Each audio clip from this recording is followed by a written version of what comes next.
It's time for the Potawatomi Fire Coaches Corner. Featuring two-time TBL Coach of the Year, Fire Head Coach Mark Danoff. With special guest, TBL's only three-time champion, Fire Forward Paul Harrison. And now here's the host of the Coaches Corner, Chris Cox.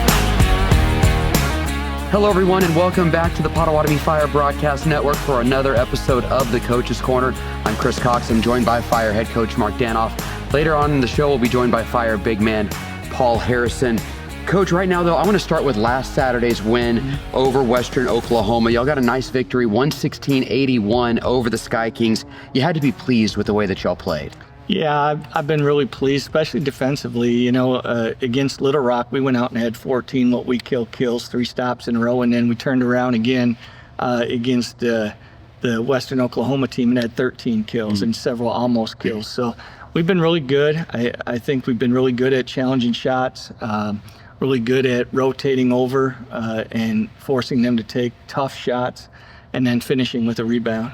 Before we look on the court a little bit more, I want to start actually with Chuck Guy and the performance that he had against Western Oklahoma. I mean, a nice game for Chuck, 22 points, 14 assists, 8 rebounds as well. But the big story coming out of that game, Chuck Guy hitting 1,000 assists in his career in TBL. Last year became the first player to score 2,000 career points. And, you know, I think it's safe to say he's the best player that this league has seen.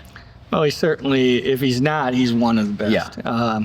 You know, it's a credit to Chuck and all the work that he puts in the off season and how he commits himself to being ready for the season here in TBL, and then his ability to lead internally on and off the court with these guys, and just his work ethic. He's a professional on and off the court, and his work ethic is what carries him, and I'm really happy for him. I'm proud of him. If you talk to Chuck, I know he's going to tell you that, you know, the assist record or the assist number is way more important than the points number, but that's the kind of guy he is, unselfish, puts team ahead of himself, and just a great accomplishment and truly a pleasure to coach. Why do you think he appreciates that assist number more than the points? Well, you know, that's who Chuck is. You know, he loves to get his team and players involved. He gets as much joy out of passing to a teammate who can be successful and make a play as he does when he does it himself. So, you know, I think it's just the unselfishness in him, the servanthood in him, the type of team player he is, that he takes just great pride in being a part of something special. It doesn't have to be all about him. He wants to make it about everybody, his teammates and the team. Looking back on the court, you already talked about a little bit the defensive effort that y'all put out the first 2 games of this season. On Saturday, it was a record-setting performance for your defense. Tied a team record for most steals in a game with 16, and you set a new team record with 14 blocks on Saturday. Just an absurd number. I think you had more blocks than you did turnovers, which is just crazy to think about. I know you're a coach that preaches defense, so you had to be real happy with that defensive effort. Yeah, I thought the guys did a really good job, especially through the scouting report and reading, you know, what it was that the Sky Kings were trying to do and take some things away, and then have the ability to jump some plays and make some steals. I know Munson had like 5 steals, very active on the defensive end. And I know several other guys got 2-3 steals as well and really created offense for us from our defense. You know, our length and athleticism, quickness, you know, the things that we tried to build the team around this year to give us something we really hadn't had a lot of was that rim protection above the rim. Yeah. And, you know, it's been working out really well for us. You know, Charles comes in and gets, you know, 2, 3, 4 blocks a game, and Paul Harrison had a couple blocks, and then you throw Simmons and Isaiah and some of those other guys out there. And I was shocked at how many it was, but we love the fact that we're protecting the rim like we are. Hopefully continue to do that this weekend. And beyond just the actual number of blocks, too. I mean, guys are in good positions defensively that even if they don't get a block, they're clearly altering shots as well. Yeah, and we talk about that all the time. You don't have to block the shot. Just come over and make them change it, alter it, make them think about it. I think there was one time where Charles came over and the guard was driving, and you could just see on his face, he wasn't sure what he wanted to do because he said, if I go any further, I think he's going to get me. And if I don't know if I can get it over him anyway. And it was just kind of, you know, an interesting play, but that's the kind of stuff we're looking for. It allows us to initiate the offensive end by finishing on the defensive end. In your time here with the Fire, you've always preached defense, always had good defensive teams. I mean, Chuck Guy was a Defensive Player of the Year a couple of years ago, but now it seems like that defensive intensity has kind of been taken up a level. You're not going to hold teams to 71 points per game throughout the course of the season, but why do you think that defensive effort, I guess, or defensive intensity has been raised? Well, I think one thing, we talked about it in the opening meeting, how good defensively do we really want to be? We were pretty good last year, but I really thought we could have been better, and I think the guys felt that way as well, the returners. So when we had the conversation in the locker room during our meeting, we kind of committed to, hey, we want to be the best defensive team in the league. And the only way to do that is commit to it, understand exactly what it is we're trying to do in our rotations, how we're going to protect the rim, how we're going to contain the ball. And the one thing that's been most impressive for me is our ability to really challenge the shot. We want to challenge every shot, and we're trying to get there on every one, and that effort's been really impressive. On the offensive side of things, got off to a bit of a slow start in that first quarter, but about halfway through that first quarter, you really started to kind of pick things up, finished with 116 points in that win. And then I think the thing that really kind of keyed that offense was your ball movement, 33 assists on 43 made shots. We thought we played pretty well at Little Rock, and we did share the ball, and we scored, a reasonable amount of points, but we were really disappointed that we only had like 20 or 21 assists in the game. That's not like us. Last year we averaged at one time we were averaging over 30 assists a game. Yeah. And I don't know if we maintained that, but we were close, 28, 29 a game. So our goal is to be up in that 30 area, and they came out Saturday night and just shared the ball, moved the ball well. We had better spacing, and it wasn't so much of any isolations, not that we run a lot of them anyway, but we really moved, we cut, we had good spacing, we took good shots. The win on Saturday was the 37th straight win here inside Fire Lake Arena. And I know, you start talking about these win streak numbers and they seem kind of crazy, but the home win streak, I think, is impressive because obviously a lot of talent on this roster, but a lot of credit too goes to the Fire fans who are in here every single night. No, absolutely. And what an amazing turnout opening night. I think they said we had over 1,600 fans. And the thing that was amazing, the other night was, usually they start rolling in about 15, 20 minutes before the game. They were there 50 to an hour. Yeah, they opened the doors an hour before the game, and I walked out, and I couldn't believe how many people were already sitting in the stands waiting and getting prepared for the game. But absolutely, those kind of win streaks and things like that don't happen without great support from your community and Fire Nation, and our guys just love playing for them, and they really seem to embrace us, and it's really a family.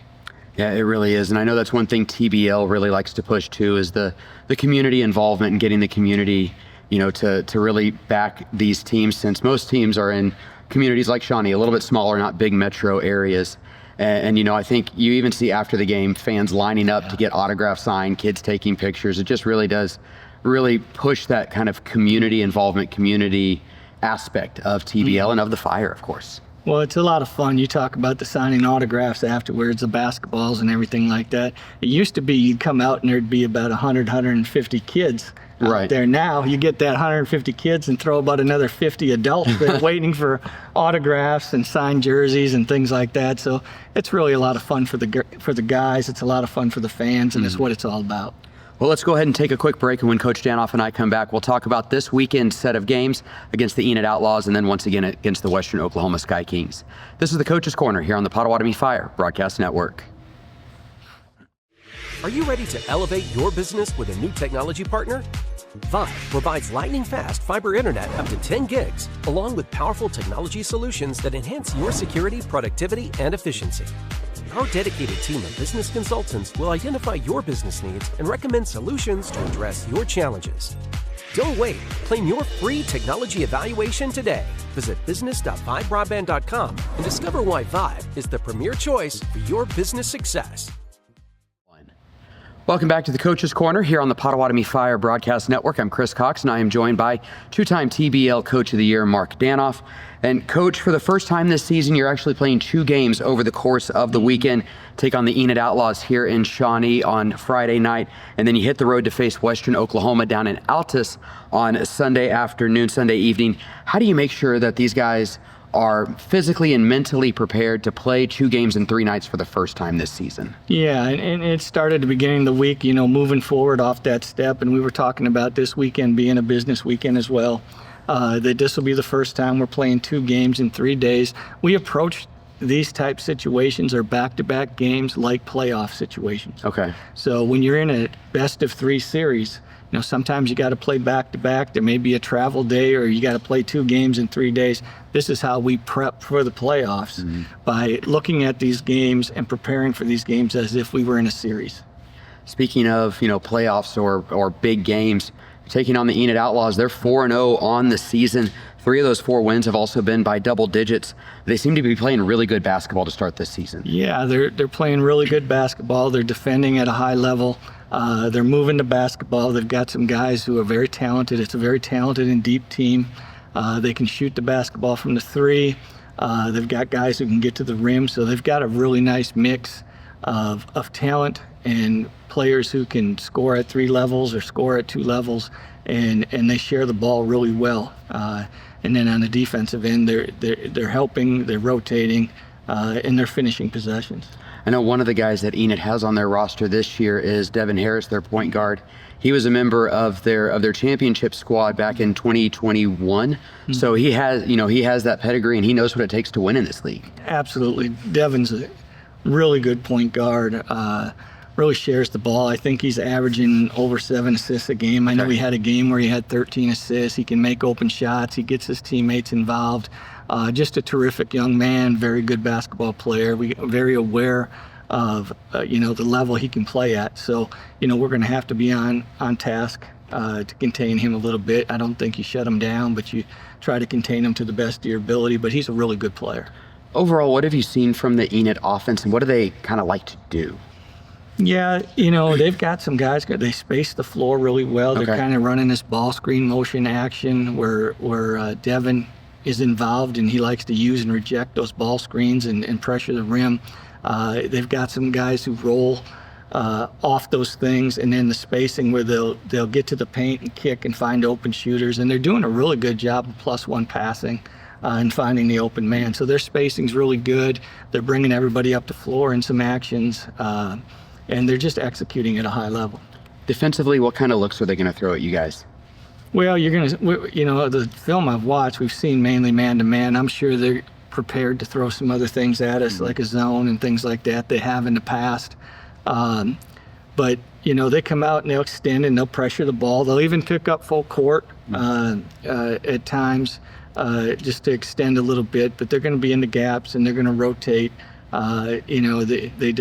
They corral off the ball screens and things like that. So, they're going to make it hard for us to get in the paint, which everybody knows that's a big key for us. And they're going to challenge our shots, and they're going to keep us off the glass. So we've got to do the things that we do well to be successful. It's obviously early in the season, just the 5th game for them, 3rd game for you guys, but it feels like it's kind of one of those early statement games, especially in the Central Conference standings. Well, I think Enid and Potawatomi being both in Oklahoma, usually 2 of the better teams in the division. Like you said, it's very early to tell who's going to fall where and stuff, but certainly you establish, a little momentum coming out of a game like this early in the year. But both teams are very good teams. It should be a really good game. Looking at Sunday's game now, y'all take on the Western Oklahoma Sky Kings again. It won't be here. It'll be down in Altus at Western Oklahoma State College. You just played them on Saturday. What did you learn about the Sky Kings that maybe you didn't know before that game on Saturday? Well, I think they showed us the things that we knew. Now, I thought they're a really good 3-point shooting team, and I thought we did a nice job of that. But they really showed their ability to go to the offensive glass and just a bunch of guys who really work hard and stay with things. Number 10, Martin, really did a great job on the boards against us. And York Benjamin He went in and did a nice job as well, but they were crashing. Their guards were crashing. We had to put bodies on people. They did a good job getting out and running, and they packed their defense in and tried to keep us out of the paint as much as they could as well. So they were also a little shorthanded here on Saturday. If they have that full complement back on Sunday afternoon, gives them a little bit more of a scoring punch. Yeah, absolutely. They play extremely hard and they're talented, and we go into every game, focused on us and what we're going to do and how we can be successful. But they're a very good basketball team. We expect, it to be a very different game in Altus on the road, and they're certainly going to come to play. What are some of the adjustments you're looking to make for that game on Sunday? Well, we ended up with 21, 22, 23 offensive rebounds, but we didn't do that very well in the first half. Okay. We're going to look to be more consistent and go. I hope we're in the 20s again. That'd be fantastic. But we got to go. I want to get our transition defense. We're pretty good in transition defense. There's just some moments that we have a letdown here and there, and then just point of attack, sitting down and guarding and keeping them out. And we're getting great rotations. With the blocks and everything like that. But just to clean up the boards on both ends and continue to play the way we've been playing. And finally, what's it going to take to get a pair of wins this weekend? We're going to have to be focused. We're going to have to come with a lot of energy, very active hands, and just focused and locked in on the things that we need to do to be successful and not get distracted. We need to be in the center of the hurricane, where the place is calm, where we know what we need to do and how we need to do it.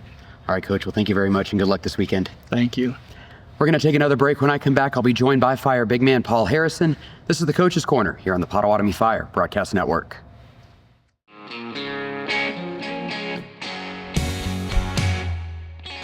Songwriting is like something you're constantly growing at, you know what I mean? Yeah. And so is being a father.